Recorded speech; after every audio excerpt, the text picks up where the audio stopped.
Hello అండి, అందరికీ నమస్కారం. ఈరోజు మనం వలివేటి నాగచంద్రావతి గారు రచించిన విముక్తి అనే ఓ చక్కటి కథను విందాం. ఇక కథలోకి వెళ్దాం. మెడ మీద చెయ్యి వేసి విసురుగా బయటికి నెట్టి భళ్ళును తలుపులు మూసేసుకున్నాడు కుమార్. భర్త తోసిన తోపుకు పడబోయి ఎలాగో నిలదొక్కున్నది శారద. మూసుకున్న తలుపు వైపు అలానే చూస్తూ నిలబడిపోయిందో క్షణం. ఆ పైన ద్వారబంధాన్ని పట్టుకొని కుప్పకూలిపోయినట్టుగా జారి కూర్చుండిపోయింది. గాయపడిన హృదయం తీవ్రంగా ఆక్రోశిస్తోంది. కాని బాహాటంగా కంటి వెంట నీటి చుక్క రాలటం లేదు. చెనలివి కాని వ్యధతో వేదనతో మొహం మాత్రం పాలిపోయింది.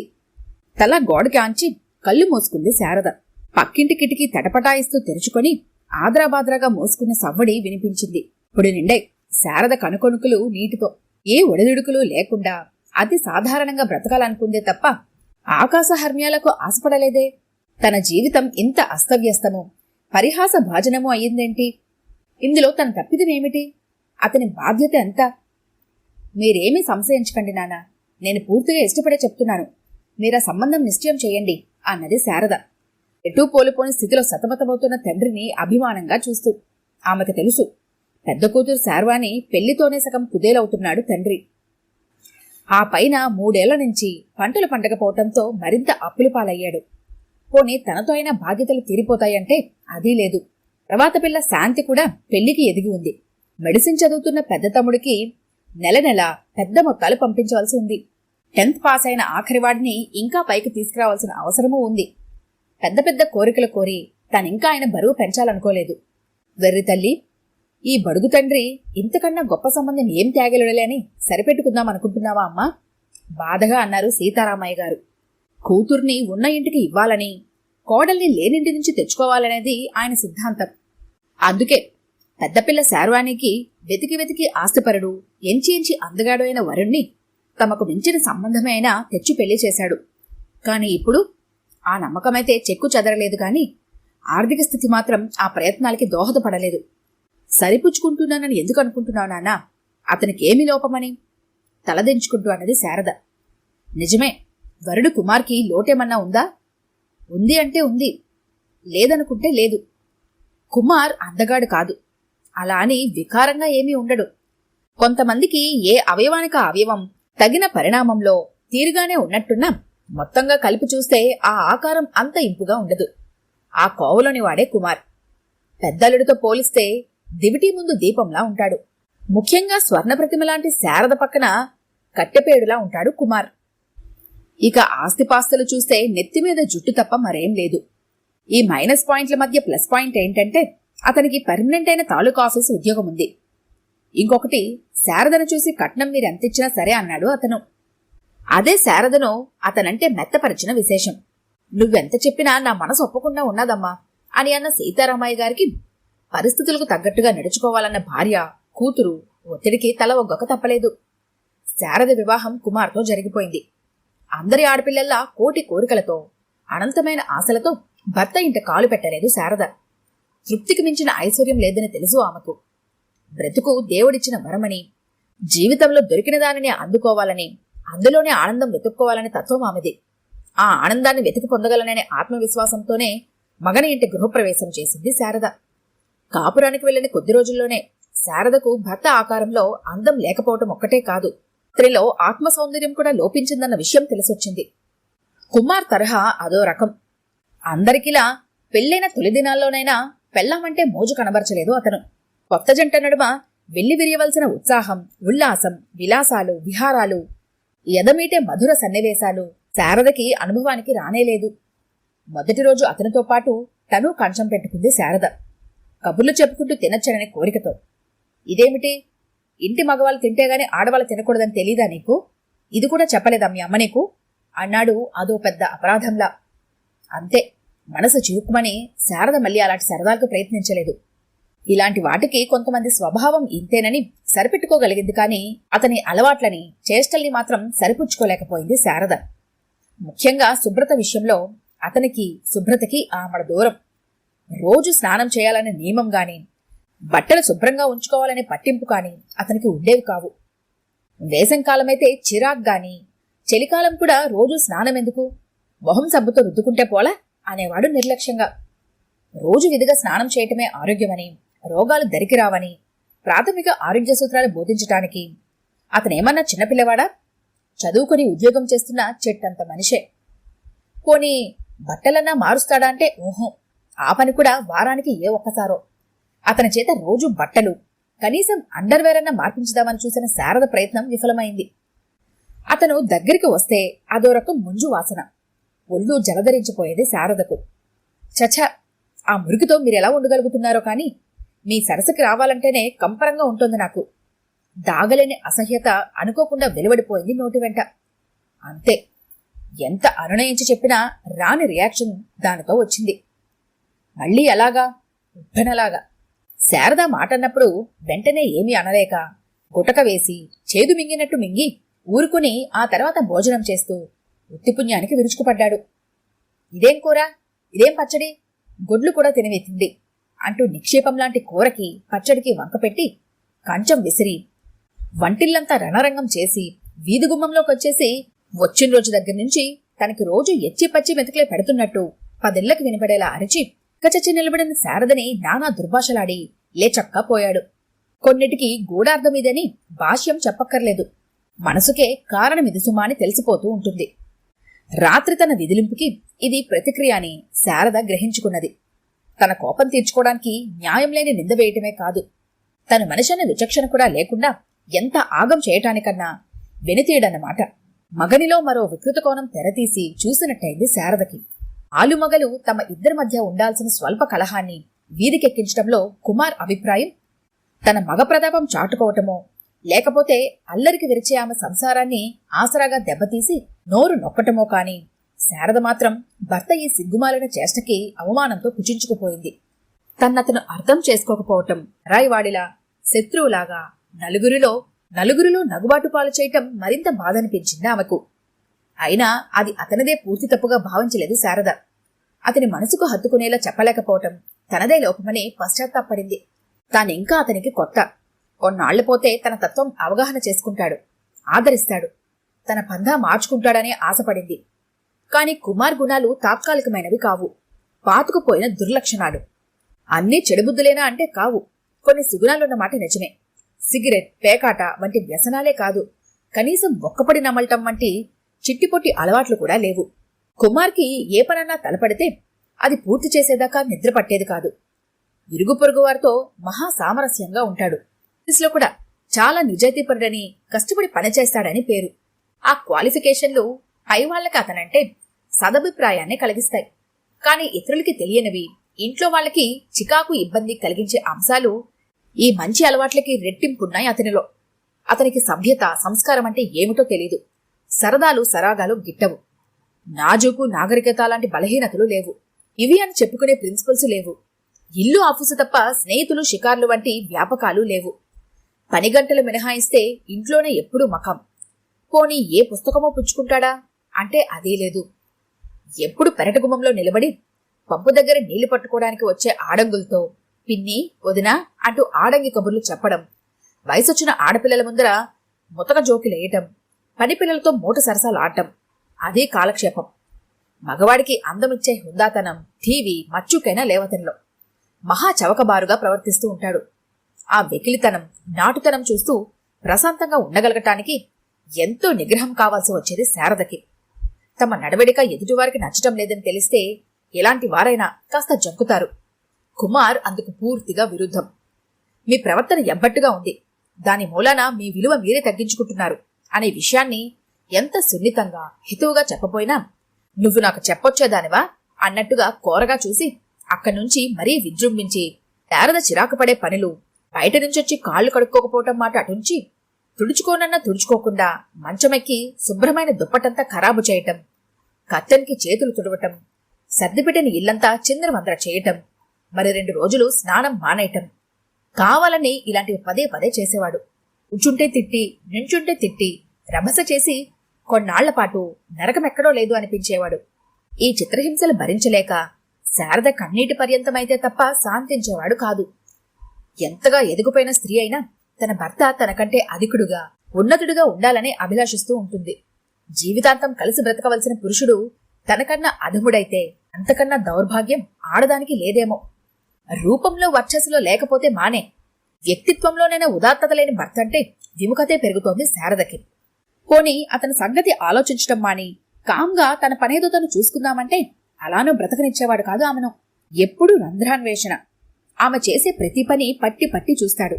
అంట్లకి అంత సబ్బు పొడా అని, పోపుకి అంత నూనె అంటూనో తప్పులెత్తుతూ కళ్ళర్ర చేస్తాడు.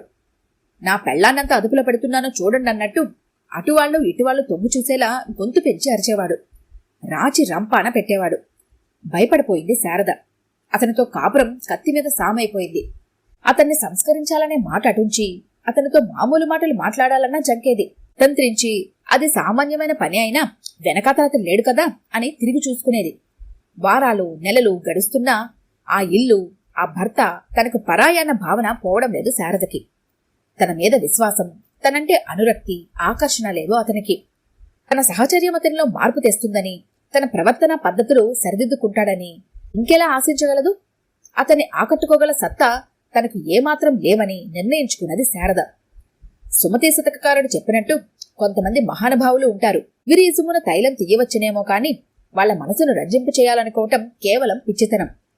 ఆ ఊరికి ఈ ఊరంత దూరము, ఈ ఊరికి ఆ ఊరు అంతే దూరం అన్నట్టుగా అతనికి తనంటే అనురాగం, అభిమానం లేవు. తనకి అతడంటే తిడతాడేమో, అల్లరి పెడతాడేమో అన్న వెరపు భయం తప్ప భక్తి గౌరవాలు కలగటం లేదు. అయినా ఆ మనిషి దయాదాక్షిణ్యాల మీద తన జీవితము, తన భవిష్యత్తు ఆధారపడి ఉన్నాయని ఈ సమాజం నిర్దేశించింది. ఇష్టమైనా కష్టమైనా ఈ జన్మ అతనితో తెల్లవారవలసిందే. జీవితాంతం ఇష్టం లేని మనిషితో కాపురం ఈడ్చాల్సిందే. మానసికంగా కృంగిపోయిన శారద 20లోనే 40 ఏళ్ల వయసొచ్చిన దానిలా నిర్వికారము, నిర్లిప్తత అలమర్చుకొని రోజులు గడపసాగింది. కాని విధి ఆ మాత్రంగా కూడా ఆమెను బ్రతకనివ్వలేదు. ఆ రోజు సాయంత్రం వంటింట్లో పనిలో ఉన్నది శారద. వీధి తలుపు చప్పుడైంది. చేతుల పని ఆపి వచ్చి తలుపు తీసింది. వచ్చింది శ్రీధర్. వాళ్ల ఊరే. ఆమె ఫ్రెండ్ సుజాతకి తమ్ముడు అతను. నువ్వా? ఎప్పుడొచ్చావు? అడ్డు తొలగి అతనికి దారిస్తూ సంభ్రమాశ్చర్యాలతో ప్రశ్నించింది శారద. ఇక్కడి కాలేజీలో సీట్ వచ్చింది శారదా నాకు. 4 రోజుల క్రితమే వచ్చి జాయిన్ అయ్యాను. సుజా మీ అడ్రస్ ఇచ్చి మరీ చెప్పింది మీ ఇంటికి వెళ్లి చూసిరమ్మని. ఈ రోజుకు కుదిరింది. శ్రీధర్ నవ్వుతూ చెప్పాడు. అది చెప్పుండకపోతే వచ్చిండేవాడు కాదన్నమాట. అవునులే, మర్చిపోయావు నన్ను. ఏ అన్నది శారద కిణుకుగా.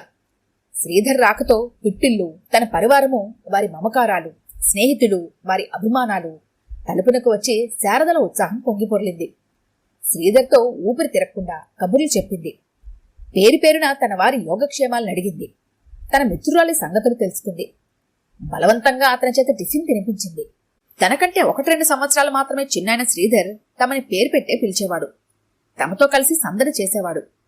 కోఎడ్యుకేషన్ కాలేజీలో బాడీ గార్డ్గా ఇంకో మగకణ తన మీద పడనిచ్చేవాడు కాదు.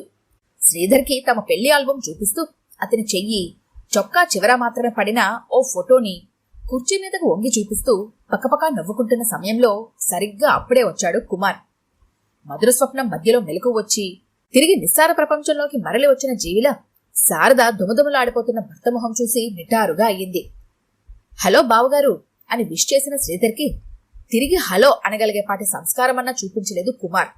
రుచురా కాల్ చేసే చూపులు విసిరి పాపం అడ్డుగా వచ్చానా అని వక్రంగా అంటూ లోపలికి వెళ్లిపోయాడు. బిన్నురాలైంది శారద. బిత్తరపోయిన శ్రీధర్కి కాసేపటిదాకా దిక్కు తోచలేదు. అక్కడుండటానికి మనస్కరించక ఆ వెంటనే వెళ్లిపోవటానికి తెటపటాయించి ఎలా అయితేనే గొంతు మిగిల్చుకుని శారదని జాలిగా చూసి సారీ శారద అని చెయ్యని తప్పుకు క్షమాపణ అడిగి వెళ్లిపోయాడు. ఇంటికొచ్చిన మనిషికిచ్చే మర్యాద ఇదా? శారదలో బాధ, దుఃఖం, భర్త ఆటవిక మనస్తత్వం పట్ల కోపం, అతన్నే విధంగానూ ఎదుర్కోలేకపోతున్నానన్న బలహీనత మీద చిరాకు కలగా పులగమై ఘోష పెట్టాయి. విసురుగా లోపలికి వెళ్ళింది.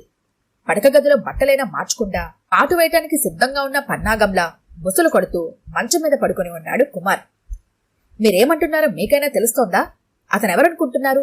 నా స్నేహితురాలి తమ్ముడు, నాకంటే చిన్నవాడు. చూచిపోదామనొచ్చిన అతన్ని ఎంత అవమానపరిచి పంపించారు? ఆక్రోశం, ఆవేదన కలగలిసిపోయాయి భర్త ముందరకొచ్చి అంటున్న శారద కంఠంలో. ఓహో, నువ్వు వావి వరుసలు, పెద్ద చిన్న తేడాలు కూడా పాటిస్తావన్నమాట. ఎత్తుగా, లావుగా, ఎర్రగా బుర్రగా ఉన్నాడు కదా, అదే చాలు అనుకున్నావేమో అనుకున్నాను. కుమార్ వెటకారంగా అన్నాడు. చెవులు మూసుకున్నది శారద. చిచి, ఎంత అన్యాయంగా మాట్లాడుతున్నారు. నిజంగా నా క్షణంలో శారదకు కుమార్ అంటే కలిగిన జుగుప్స అంతా ఇంత కాదు. ఏమిటి అన్యాయం? పట్టపగలు తలుపులు తీసుకొని మరీ మీద పడిపోయి ఇకలు పక్కపక్కలు ఆడుతూ సరసాలాడుతున్నావే, అది అన్యాయం కాదా? నేను చూశానన్న జంకు లేకుండా వాడిని అవమానించానని అడుగుతున్నావే, అది న్యాయమా? అసలు నిన్ను కాదే, ఆ పెంపకాన్ని అనాలి. నీకు సంసారం చేసే లక్షణాలేమైనా చెప్పారా మీ అమ్మా నాన్నలు? ఒళ్ళు తెలియలేదు శారదకు. అలా నోటుకొచ్చినట్టు మాట్లాడకండి. పలకరించి వచ్చిన పాపానికి ఆ అమాయకుడి మీద అంత నింద వేశారు. ఇంటికొచ్చిన అతిథిని గౌరవించినందుకు నాకు రంకు కట్టారు. నా పెంపకం ఎలాంటిదైనా మీలాంటి కల్ముషపు మనస్తత్వాన్ని మాత్రం నేర్పలేదు మా వాళ్లు. ముక్కుపుటాలు అదిరిపోతుండగా అన్నది శారద. ఎంత పొగరే నీకు!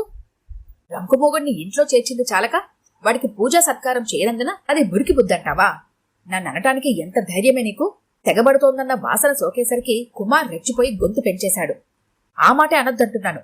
అతనికి నాకు ఏ సంబంధమూ లేదు. అతను నాకు తమ్ముడి లాంటివాడు.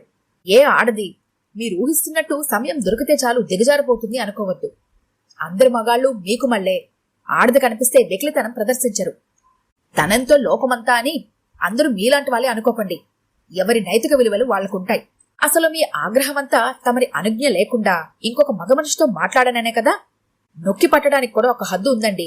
ఆ హద్దు దాటితే పిల్లి కూడా తిరగబడుతుంది. అది తెలుసుకోండి. ఒళ్ళు తెలియని ఆవేశంలో ఉన్న శారద కంఠంలో తెగింపు కనబడింది. పశువైపోయాడు కుమార్. తప్పు చేసిందని నోరెత్తకుండా కుక్కిన పేనులా పడి ఉండక ఎదురు తిరుగుతావటే? అసలు నిన్ను ఇంట్లో ఉండనివ్వటమే తప్పు. పో ముందింట్లోంచి. పోయి నీ దుక్కున చోట చెప్పుకో పో. తిడుతూనే శారద మీద చెయ్యి వేసి గుమ్మం దాకా నెట్టుకొచ్చి తలుపు తీసి విసురుగా బయటకు నెట్టి తలుపు మూసుకున్నాడు కుమార్. ఆవేదనగా వింటూ ఉండిపోయారు సీతారామయ్య గారు. కూతుర్ని పొదువుకొని కూర్చున్న తల్లి సుభద్రమ్మగారి మతిలో లేదు. శారద చెబుతోంది, శతాబ్దాలుగా ఎక్కడ అడుగు పొరల్లో మరుగుతున్న లావా ఏ అనివార్య పరిస్థితుల్లోనో విజృంభించి పై పొరల్ని పెట్టులను ఛేదించుకొని పైకుబికినట్లు ఏళ్ల తరబడి గుండె లోతుల్లో గోప్యంగా దాచుకున్న చిత్తక్షోభ వెల్లడిస్తోంది. భర్త నీచుడైనా దుష్టుడైనా హీనుడైనా మగవాణ్ణి మొగుణ్ణి అన్న అహంభావం తప్ప మరే ఇతర క్వాలిఫికేషన్లు లేకపోయినా ఆడదై పుట్టిన పాపానికి అతని ఆధిక్యతని ఒప్పుకొని అతని దౌర్జన్యానికి ఎలా తల ఒగ్గిందో చెబుతోంది.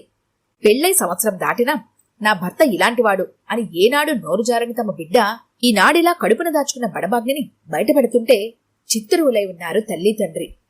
అందానికి ధనానికే లోటనుకున్నాం గాని గుణానికి కూడా లోటున్నవాడని తెలిసి రాలేకపోయిందమ్మా. కట్టుకున్నవాడు కానివాడైతే ఆడజన్మ ఆరళ్లపాలే తల్లి.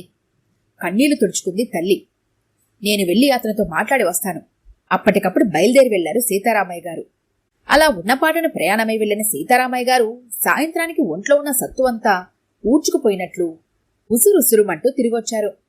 ఆయన నోటి వెంట వచ్చిన మొదటి మాట, సవరించలేని పొరపాటు చేశానే, నా బిడ్డని ఆ త్రాష్టుడికిచ్చి అని.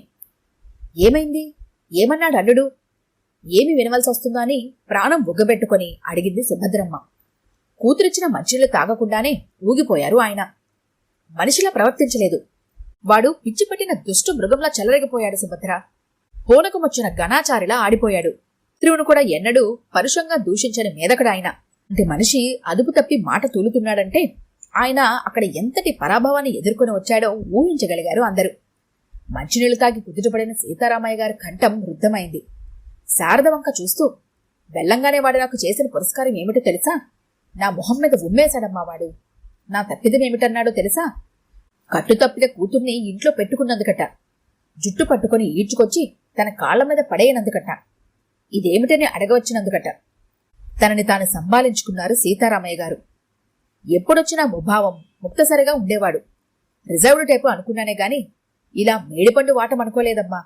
అదే సమయంలో సున్నిత మనస్కరాలైన తన కూతుర్ని మానసికంగా అతనెంత హింస పెట్టాడో స్వయంగా గ్రహింపుకు వచ్చి గుండె నొక్కిపట్టినట్టు ఫీలైనారు. శారద తలపై చెయ్యి వేసి, ఆ దూర్తుడిని ఇన్నాళ్ళు పెదవి విప్పకుండా ఎలా భరించావమ్మా అన్నారు కదిలిపోతూ. వాడికి నువ్వంటే ఎంత లోకువా, ఎంత కసి, ఎంతసేపు నువ్వు 10 మంది ముందర తన కాళ్ల మీద పడాలంటాడు. తప్పు నాదే అని చెంపలేసుకోవాలి అంటాడు. ఇంకలాంటి పొరపాటు రానివ్వరని స్టాంపు కాగితం మీద సంతకం పెట్టి ఇవ్వాలంటాడు. ఇక నుంచి కాలి కింద చొప్పులా పడుంటానంటేనే ఇంట్లోకి రానిస్తాడంట. వద్దమ్మా వద్దు, నువ్వు ఆ చెరసాలకు పోవద్దు. మనసు లేని చోట అవగాహన లేని మనిషితో మనుగడ సాగించి రావాల్సినంత నరకం ఇంకొకటి ఉండదు. ఆ పెళ్లి, ఆ కాపురం పీడకలనుకో. ఇక్కడే మాతో పాటు ఉండిపోతల్లి. ఉద్రేకాన్ని అతి కష్టం మీద అణుచుకోవటం వల్ల శరీరం సన్నగా వణుకుతోంటే అన్నారు సీతారామయ్య గారు. తలవాల్చి అన్నీ వింటూ స్తబ్దుగా ఉండిపోయిన శారదకి మగడి అసభ్య ధోరణి తెలిసిందే కాబట్టి అంతగా ఆశ్చర్యపడలేదు గాని సుభద్రమ్మగారు మాత్రం వడగళ్ల తాకిడి తిన్నదానిలా పారిపోయింది. ఆ రాత్రి ఆ ఇంట్లో ఎవరికీ సరిగా నిద్ర పట్టలేదు. తెలతెల వారుతోంటే సీతారామయ్య గారు లేచి పక్క మంచం మీద తెగ మసలుతున్న కూతురు దగ్గరకొచ్చి కూర్చున్నారు. అమ్మలు అన్నారు మృదువుగా శారద తలపై చెయ్యి వేసి. మోసుకున్న కనురెప్పలు తెరిచింది శారద. శారద, ఏడాది కాలాన్ని వెనక్కి నెట్టేసి అప్పటి నా శారదలా దగ్గరే ఉండిపోగలవా అమ్మా? వయసొచ్చిన పిల్లల్ని ప్రాణ స్నేహితులుగా ప్రేమించే ఆ తల్లిదండ్రుల ఆలనలో ఎంత ఉత్సాహభరితంగా గడిచేవా రోజులు? శారద కళ్ళు తలుక్కుమన్నట్టు మెరిశాయి. అవి మళ్లీ తిరిగి వస్తాయా నాన్నా? మనం కావాలనుకుంటే వస్తాయమ్మా. సంవత్సరం క్రితం వచ్చిన పీడకలలా ఆ పెళ్లిని మర్చిపోగలిగితే తప్పకుండా తిరిగొస్తాయి తల్లి, దృఢంగా అన్నారు సీతారామయ్య గారు. మనమిద్దరం అప్పటిలాగే ఉదయాన్నే తామర్ల చెరువు వరకు దారి పక్క నిద్రమాను చెట్ల మీద పక్షుల కూజితాల్ని గుర్తుపెట్టుకుంటూ ఎవరి సాహిత్యాన్ని చర్చించుకుంటూ నడిచి వెళ్లి రావచ్చు. సూర్యదేవుడు తన కిరణాలు సాచి రాత్రి కురిసిన మంచుముత్యాలను అద్దుకోకముందే మన తోటలో ప్రతి మొక్క దగ్గరికి వెళ్లి చివుళ్లు ఎన్ని వేసిందో, కొత్త మొగ్గలు ఎన్ని తొడిగిందో పూర్వంలాగే లెక్క పెట్టుకోవచ్చును. అప్పటిలాగే మన పెరట్లో పూచిన పూలన్నీ మాలలు కట్టి నువ్వు చెల్లి మాధవాలయంలో పూజారి మామయ్యకిచ్చి రావచ్చును. ప్రతిరోజులాగే మన ఇంటి వైపు గోపాలకృష్ణుడికి మీ అమ్మ హారతిచ్చాక ఆ దైవాన్ని నువ్వు అష్టపదులు తరంగాలు పాడి కీర్తించవచ్చును. తండ్రి తన తల నిమురుతూ మంద్రస్థాయిలో చెబుతున్న ఒకనాటి తన మామూలు దినచర్య కమ్మని జ్ఞాపకాలుగా మదిలో రూపుగడుతుంటే శారద కళ్ళు అరమోడ్పులయ్యాయి. నీకు తెలుసా అమ్మలు, గోపీకృష్ణ మనం వచ్చేటప్పుడు 2 కుందేళ్లను పట్టుకొచ్చాడు. ఎంత బావున్నాయో అవి. శాంతి వాటి నుదుటన గోరింటాకు ఎర్రటి బొట్టు పెట్టింది. రేపటి నుంచి మన తువ్వాయితో పాటు వాటి పోషణ కూడా నీదే. వాటి వెనకతల పరిగెట్టి పట్టుకోవడం, లేతాకులు కత్తిరించి వాటికి తినిపించడం ఎంత అందమైన కాలక్షేపమో కదూ. ఇంకా ఆర్ద్రంగా, నువ్వు ఆపేసిన వీణ మళ్లీ సాధన చేసుకుందుగానే. ఇంకా టైముంటే పక్క ఊళ్ళో నీకిష్టమైన ఏదో కోర్సులో చేరి చదువుకుందువు. తన కూతురి హృదయం ఎంత తీవ్రంగా గాయపడిందో ఆయనకు తెలుసు. కనిపించని ఆ గాయాలకు లాలన అనే నవనీతం పూయాలని, స్తంభించిన మనసును తిరిగి ఉత్తేజపరచాలనే తాపత్రయం ఆ కణతండ్రిది. ఈ లోపల మగధ నిద్రలో ఉన్న సుభద్రమ్మకు భర్త కూతురు మాట్లాడుకోవటం లేలగా వినిపించి లేచి వచ్చి వారి పక్కనే కూర్చుంది. భర్త ఎలాంటివాడైనా ఆ దైవమనే పట్టుకు వేలాడే పాతివ్రత్యమనే రోజులు కావివి. కాలం చాలా మారిందమ్మా. లోకులు ఏవో అనుకుని పోతారని, నీ మూలంగా మాకేదో ఇబ్బందులుంటాయని అనుకోకు. మేము కన్న బిడ్డవి నువ్వమ్మా. నీ కండగా మేమెప్పుడూ ఉంటాం తల్లి అన్నది ఆవిడ కూడా. వారి మాటలు శారదకెంతో ఉపశమనాన్ని కలిగించాయి. ఉండగలనమ్మా, నేనిక్కడ సంతోషంగా ఉండగలను అన్నది పొంగిపోతున్న గుండెతో. కాని వారా నిర్ణయానికొచ్చిన కొన్ని గంటలు గడవకముందే దాన్ని మార్చుకోవాల్సి రావటం నిజంగా దురదృష్టకరం. తెల్లవారితోనే పళ్ళు బ్రష్ చేసుకోబోతూ శారద వాంతి చేసుకుంది. కాఫీ తాగబోతూ మరొకటి, టిఫిన్ తిని ఇంకొకటి. కూతుని ఏవో ప్రశ్నలు వేసి కారణం తెలుసుకున్న సుభద్రమ్మ మొహం వివర్ణమైంది. విషయం తెలుసుకున్న సీతారామయ్య గారు కాసేపటిదాకా మాట రానట్టు ఉండిపోయారు. ఆ తరువాత తానొకటి తెలిస్తే దైవమొకటి తెలిసినని ఇందుకే అంటారేమోనమ్మా. మన నిర్ణయాన్ని ఆ భగవంతుడు హర్షించలేదు.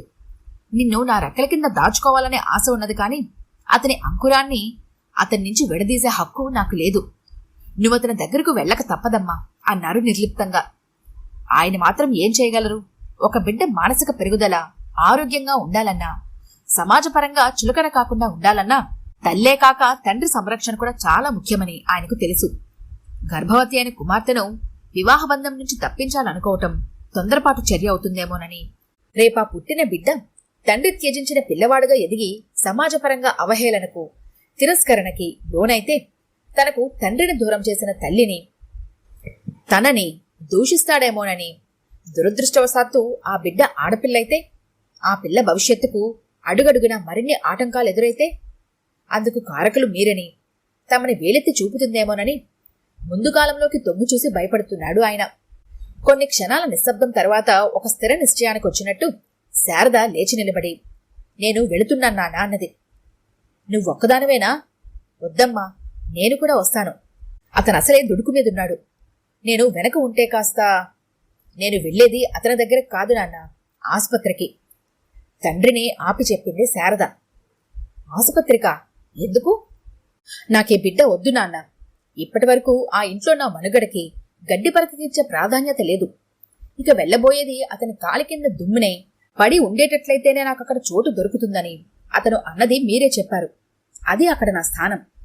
చెప్పండి నాన్న, నాకంటూ చిన్నమెత్తు విలువలేని ఆ ఇంట్లో, నియంతృత్వం తప్ప ఆరోగ్యకరమైన వాతావరణం లేని ఆ ఇంట్లో తల్లిగా ఆ బిడ్డకి నేను న్యాయం చేయగలనంటారా? నా ఆశలకు అనుగుణంగా సక్రమంగా పెంచగలననే విశ్వాసం లేకపోయాక పుట్టబోయే ప్రాణి కోసమంటూ నా ఆత్మని చంపుకొని ఏకటి గుయ్యారంలో బానిస బ్రతుకులాంటి ఆ జీవితంలోకి తిరిగి వెళ్ళమంటారా నాన్న? కఠినురాలిని అనుకున్నా సరే ఆ బిడ్డ కోసమేనైనా ఇంటికి వెళ్లాల్సి వస్తే అటువంటి బిడ్డ నాకొద్దు నాన్న.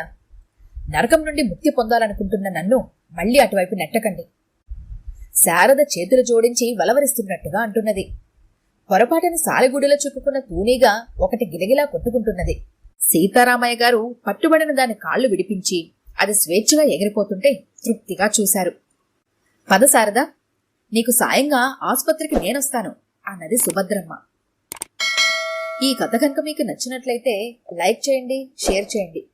మరిన్ని ఇంట్రెస్టింగ్ కథల కోసం మా ఛానల్ని తప్పకుండా